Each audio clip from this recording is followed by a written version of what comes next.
మరీ ఎంత అవమానమా? ఎస్సీ వర్గం వారినే అవమానిస్తున్నారు. ఇక టీడీపీలో ఉండలేము. ఎన్నికల ఖర్చులు ఇచ్చేస్తే పార్టీకి ఎమ్మెల్యే పదవికి రాజీనామా చేస్తాం.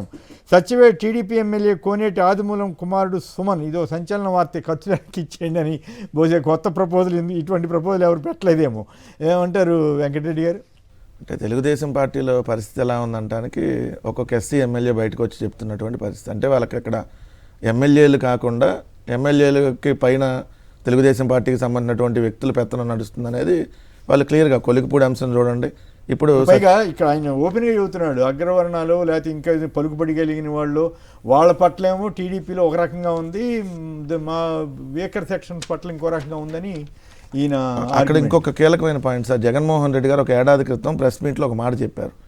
పోలీసులే ఇక్కడ ఆల్రెడీ ఇసుక దందా, బెల్ట్ షాపులు కానీ లేదంటే వాళ్ళే అక్కడ పోలీసులే పేకాట క్లబ్లు కానీ ఇవన్నీ నిర్వహిస్తున్నారు. డిఐజీలు సిఐలు వీళ్ళ ఆధ్వర్యంలోనే ఇది నడుస్తుందని ఆయన ఒక ఏడాది క్రితం ప్రెస్ మీట్లో చెప్పింది. సేమ్ ఈరోజు మన కొలికిపూడి కూడా అదే. ఎందుకంటే ఇక్కడ పేకాట క్లబ్బులు నడుస్తూ ఉన్నాయి, కాన్స్టిట్యున్సీలో బెల్ట్ షాపులు నడుస్తున్నాయి. అంటే అక్కడ దేవదత్త ఎవరు ఇంకో ఆయన వచ్చి 175 నియోజకవర్గాల్లో లేవో ఒక్క తిరుగురులోనే ఉందా.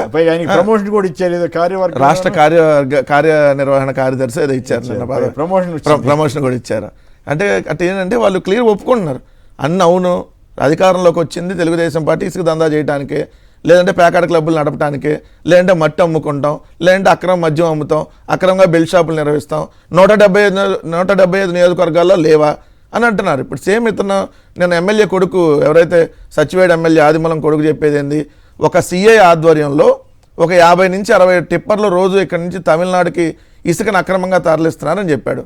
అంటే జగన్ గారు ఆ రోజు చెప్పిన మాట ఇప్పుడు తెలుగుదేశం పార్టీ ఎమ్మెల్యేలు కొడుకులు చెప్తున్నారు. అవును, ఇక్కడ పోలీసుల ఆధ్వర్యంలో దందా నడుస్తుందని. మరి అంటే ఇక్కడ పోలీసులను అడ్డం పెట్టుకొని తెలుగుదేశం పార్టీలో కొంతమంది నాయకులు ఈ విధమైనటువంటి దందాలు చేస్తున్నాను కదా దానికి అర్థం. ఆయన ఓపెన్గా అంటున్నాడు, ఇంకా 3 ఏళ్ళు అధికారం ఉంది కొమ్మనేని గారు, ఇంకా 3 ఏళ్ళు అధికారంలో ఉండగా ఒక ఎమ్మెల్యే బయటకు వచ్చి, సరే ఎమ్మెల్యే కొడుకు బయటకు వచ్చి మేము రాజీనామా చేస్తాం, మా డబ్బులు మేము ఖర్చు పెట్టిన డబ్బులు వచ్చింది, మీకు దమ్ముంటే గెలిచి చూపించడం అంటున్నాడు. ఇంతకంటే ఇంకా ప్రభుత్వం మీద వ్యతిరేకంగా ఇంకా ఏముంటది? అంటే డైరెక్ట్ గా ఓపెన్ గా ఒక ఎమ్మెల్యే వాళ్ళ కొడుకు వచ్చి ఇదిగోండి మా నాన్న రాజీనామా చేస్తాడు, గంజా డైరెక్ట్ గా తీసుకొచ్చి భద్రాచలం నుంచి అమ్మిస్తున్నారని, క్లబ్బులని, ఇసుక మాఫియా అని ఏమి అక్కడ మాత్రం ఎక్కిరు మనరు. మరోవైపు ఏమో జగన్ గారి టూర్కి జోల టూర్ సక్సెస్ అయితే జనం రాకూడదని జరిమానాలు ఆంక్షలు పెట్టినా కూడా ₹1,00,000 జనం వచ్చారు. జనం వచ్చేసరికి ఆయన ఓపెన్గా చెప్పాడు మత్స్యకారులకు ఏ రకంగా అండగా ఉంటాము ఏంటి అనేది. దీని మీద ఇవాళ ఈనాడు వాళ్ళు రాశారు, తెలుగుదేశం వాళ్ళు విమర్శించారంటే అర్థం చేసుకోవచ్చు. ఎన్ని పేజీలు రాశారండి. అసలు దానికి బ్యాలెన్స్ అనేది వదిలేసారు. జగన్ గారిని తిట్టడం. ఇదిగోండి అల్లర్లు సృష్టించాలని జగన్ కూడా ఆయన అడిగింది ఏంటి, మత్స్యకారులకు అన్యాయం చేయొద్దని. ఈ మంత్రి చెప్పేది ఏమిటి, కొల్లు రవీంద్ర గారు అల్లర్లు సృష్టించాలని జగన్ కుట్రంట. ప్రైవేట్ వాళ్ళు ఎందుకు ఇస్తున్నావా అంటే దానికి సమానం చెప్పారు. బోట్లు ఎందుకు దొంగతనానికి వదిలేశారంటే ఇంకొక 2 బూతులు కూడా మీ దృష్టికి తీసుకొస్తా. వైకాపా కాదు, అదో గొడ్డల పార్టీ అంట. మరి అదే పని వాళ్ళ మీద అంటేనేమో వెంటనే కేసులు, జైళ్ళు ఇవన్నీ. రాజకీయ ఉనికి కోసమే జువ్వలదిన్న ప్రాజెక్టుపై జగన్ మాట్లాడుతున్నారు. అసలు సమస్య గురించి అడ్రస్ చేయరు ఎందుకు? మాకు వచ్చిన కాల్స్ మీ కాల్స్ లాంటివి కాదు జగన్ అని మళ్ళీ ఈయనెవరో ఎమ్మెల్సీ, టీడీపీ ఎమ్మెల్సీ రవిచంద్రన్ అంట. జగన్ దెబ్బకు భయపడిపోయిన సింగపూర్ అంట. సింగపూర్ వాళ్ళు ఆ మంత్రి ఈశ్వరునిగా అరెస్ట్ అయితే, ఆ అవినీతి కేసులు అరెస్ట్ అయితే జగన్ దెబ్బకు ఏంటి ఈ ముఖ్యమంత్రి గారు అన్నారు.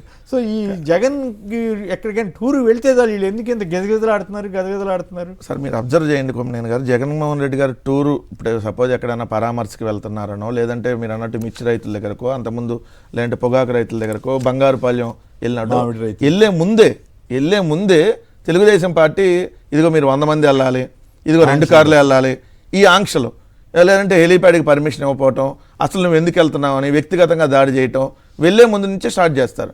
వెళ్ళే రోజు మీకు తెలుసు రోడ్లన్నీ కూడా ఏదైతే తవ్వేసి ముళ్ళ కంచెలు వేసినవి కూడా ఉన్నాయి. మనం ఇదే నెల్లూరులో చూసాం. అయినా ఏదైతే మన పొలాల్లో నుంచి కూడా బళ్ళేసుకొని కూడా వెళ్ళినటువంటి అభిమానులు మనం అందరం చూసిన తర్వాత ఇప్పుడు నిన్న డైరెక్ట్ చూడండి అక్కడ బాక్స్లో వస్తూ ఉంది, జగన్ పర్యటనలో పాల్గొంటే 1,00,000 జరిమానా. అంటే జగన్మోహన్ రెడ్డి గారి పర్యటన పర్టికులర్గా ఇచ్చారు అక్కడ. పర్టికులర్గా రేపు జగన్ గారు వస్తున్నారు, జగన్ గారి పర్యటన కానీ మీరు వెళ్తే వాళ్ళు తెలుగుదేశం పార్టీకి సంబంధించినటువంటి పెద్దలంట అక్కడ ఆ గ్రామంలో.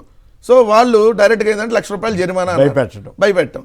అంటే ఎవరైనా వెళ్ళకుండా ఉంటారు కదా, ఇంకోటి ఎవరైనా వెళ్ళినట్టు సమాచారం ఇస్తే 40,000 అంట. ఓరి నాయను, ఇదిగో పలానా వాళ్ళు వెళ్ళారని మీరు ఏమన్నా ప్రూఫ్ చూపిస్తే 40,000 వాళ్ళకి గిఫ్ట్ ఇస్తామని చెప్పి.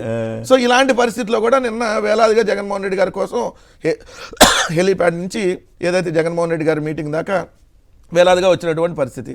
అక్కడ అల్లర్లు సృష్టించేందుకని హెడ్డింగ్ పెట్టారు కదా. ఏమన్నారు సార్ జగన్మోహన్ రెడ్డి గారు? ఏమన్నా చెప్పులు తీసుకొని అనమన్నాడా, లేదా పేకల బిస్కి చంపేయమన్నాడా, లేదా కారు మీద ఎక్కి డాన్స్ చేస్తా ఇదిగోండి అందరూ మీరు రమ్మన్నాడా, ఏమన్నాడు? లేదంటే గాజు గ్లాస్ తీసుకొని పొడవమని, ఇవన్నీ చంద్రబాబు పవన్ కళ్యాణ్ మాట్లాడిన మాటలు కదా అంతకుముందు.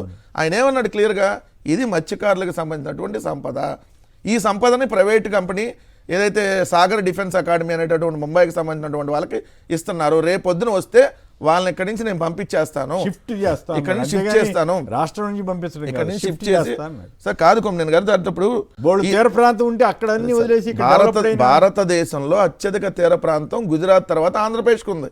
1000 కిలోమీటర్ల సముద్ర తీరం ఉంది. ఈ 1000 కిలోమీటర్లో మీరు జువ్వల దిన దగ్గర ఎందుకు పెడుతున్నారు? మరి వేరే ప్రాంతం సెలెక్ట్ చేసి పెట్టొచ్చు కదా. మత్స్యకారుల కోసం నిర్మించిన హార్బర్ ప్రదేశం, మత్స్యకారుల కోసం 25,000 మంది మత్స్యకారుల కుటుంబాలకు లబ్ధి చేకూరేలాగా 41,000 మత్స్య సంపద సంవత్సరానికి పెరిగే విధంగా అక్కడ జగన్మోహన్ రెడ్డి గారు 1250 మోటరైజ్డ్ మెకనైజ్డ్ బోట్లు అక్కడ నిల్వ చేసుకునే విధంగా ఉండేటట్టుగా అత్యాధునిక అంగులతో దాదాపు 289 కోట్లతో అక్కడ జగన్మోహన్ రెడ్డి గారు నిర్మిస్తే దాన్నే ఎందుకు మీరు ఇస్తున్నారు అక్కడ? అది ఆయన క్వశ్చన్ చేసేది. మీరు ఆ డిఫెన్స్ అకాడమీని ఇక్కడ అసలు రాష్ట్రంలో వద్దంటల్లా, నేను వేరే చోటకి షిఫ్ట్ చేస్తా అన్నాడు. సో వేరే చోటకు పెట్టొచ్చు కదా. ఇప్పుడు మీకు బాపట్ల దగ్గర ఉంది, చీరాల దగ్గర సముద్రం ఉంది, ఇంకో చోట ఉంది, మీరు అక్కడ కేటాయించండి ల్యాండ్, అక్కడ కేటాయించి అక్కడ పెట్టనండి. అంటే ఇక్కడ ఆల్రెడీ కట్టు ఉంది, అంటే వాళ్ళకేం అవసరం లేదు. సమాధానం చెప్పకుండా బూతులు తిడితే జనం నమ్ముతారు. ఇప్పుడు వాళ్ళు ఎల్లో మీడియా రాసేస్తే వాళ్ళు ఎవరైతే గొడ్డల పార్టీ గిడ్డల పార్టీ అంటున్నారు కదా, ఎవరు సార్ అసలు కత్తుల పార్టీ లేదంటే బాంబుల పార్టీ అని మేము కూడా అనొచ్చు కదా. ఇప్పుడు వంగవీటి రంగా గారిని ఎలా చంపారు మీరు? బాంబులు వేసి కత్తులను గొడ్డలతో నరికి చంపారు. అక్కడ పెంగల్ దశరథ రామ్ గారు ఎలా చనిపోయారు, లేదంటే రాజారెడ్డి గారు ఎలా హత్య చేయబడ్డారు, చేసిన వాళ్ళకి 4 రోజుల పాటు ఎలా మీరు ఆశ్రయం ఇచ్చారు? అంతెందుకు, మొన్న మీరు అధికారంలోకి వచ్చినాక వినుకొండలో నడి రోడ్డు మీద రషీద్ని నరికి చంపినప్పుడు మరి తెలుగు కత్తుల పార్టీ అనో, లేదంటే తెలుగు బాంబుల పార్టీ అనో, తెలుగు గొడ్డల పార్టీ అని మేము కూడా అనాలి కదా. మిమ్మల్ని మేము కూడా అంటాం, ఎందుకంటే మీరు ఆ విధంగా బరితెగించి మాట్లాడుతుంటే మీరు మీ పార్టీ పేరు మార్చుకోండి. కత్తుల్లో గొడ్డల్లో గోను, బాంబుల్లో బాంబు తీసుకొని ఏదేదో పెట్టుకోమనండి సార్. ఇప్పుడు మేము ఎక్కడ ఈ హత్య రాజకీయాలు ఇష్టం వచ్చినట్టు మాట్లాడడం, ఎదుటి వాళ్ళ మీద దాడి సార్. 21 నెలల్లో 21 రాజకీయ హత్యలు, నంద్యాలలో సుబ్బారాయుడు మొదలుకొని వినుకొండలో రషీద్ దాకా ఇంతమందిని మీరు హత్య చేసినప్పుడు ఎవరిది కత్తుల పార్టీ గొడ్డల పార్టీ? బాంబులు వేసి చంపటమో, లేదంటే బాంబులు దొరికినాయి కదా ఆల్రెడీ. కోట్ల శివప్రసాద్ గారు మీ హయాం దగ్గర నుంచి, వంగవీటి రంగా గారు నుంచి హత్యలని అన్ని మనం కూడా ఇప్పుడు తీయాలి కదా. పెంగల్ దశరథ రామ్ నుంచో లేదంటే ఇవన్నీ తీస్తే ఎవరిది కత్తుల పార్టీ గొడ్డ పార్టీ అనేది అర్థమైంది కదా. కారంచేడులో దళితుల ఓచకోత నుంచి మరి ఎవరిది ఇట్లాంటి పార్టీ? సో జగన్ గారు అడిగిన దానికి డైరెక్ట్గా సమాధానం చెప్పలేరు. రెండోది మావిగన్ మీద చర్చ జరగకూడదు, అందుకని రోజు వ్యక్తిగత చూడండి, మీరు అబ్జర్వ్ చేయండి సార్. ఫస్ట్ మీకు మంత్రులు అచ్చెన్నాయుడు వచ్చాడు, అచ్చెన్నాయుడు తర్వాత అనిత గారు సందర్భం లేని వ్యాఖ్యలు చేశాడు. రైతులు గిట్టుబాటు ధర గురించి ఏ రోజున అచ్చెన్నాయుడు ప్రెస్ మీట్ పెట్టాడా? మోహన్ తుఫాన్ నష్టపరిహారం గురించి ఇప్పటి వరకు రాకపోతే ప్రెస్ మీట్ పెట్టారా? ఒక్కొక్క మంత్రులు తీసుకొని వచ్చి మీరు తిట్టడానికి తప్ప. సో అడిగిన దానికి సమాధానం అది ఉంటుంది. అడిగిన దానికి సమాధానం చెప్పలేని వాళ్ళు ఇట్లాంటివన్నీ తీసుకొని వస్తారని ఆయన అడిగాడు. ఎస్ మేము ఎక్కడే పెట్టాలి చెప్పండి, సరిపోతుంది కదా. ఇక్కడే పెట్టడానికి కారణాలు ఏంటో మీరు చెప్పండి. మరి ఎందుకు మీరు జ్యువెల్ ప్రైవేటీకరణ చేస్తున్నారో చెప్పండి. వేరే చోటకి ఎందుకు వదిలేశారు? తమిళనాడు వాళ్ళ కోసం చెప్పండి, అడగండి. తమిళనాడు బోట్లు వదిలేశారని వాళ్ళే కదా ఆల్రెడీ వాళ్ళ సంఘమే ఆల్రెడీ నిర్ణయించుకొని వాళ్ళ మీద బేదా రవిచంద్రన్ వాళ్ళ మీద ఫైన్ రావద్దు ఇక్కడికి అని చెప్పి వాళ్ళు తీర్మానం చేసుకున్నారు కదా. మరి దానికి సమాధానం చెప్పాలి కదా. ఏదో కాల్ లిస్ట్ ఈ లిస్ట్ అంటాడు. ఇప్పుడు ఈ కాల్ లిస్టులు తీసామనుకోండి, తెలంగాణ ముఖ్యమంత్రి ఆంధ్ర ముఖ్యమంత్రి కాల్ లిస్టులు తీయాలి ముందు. అట్లయింది ఆయన చెప్పాలి.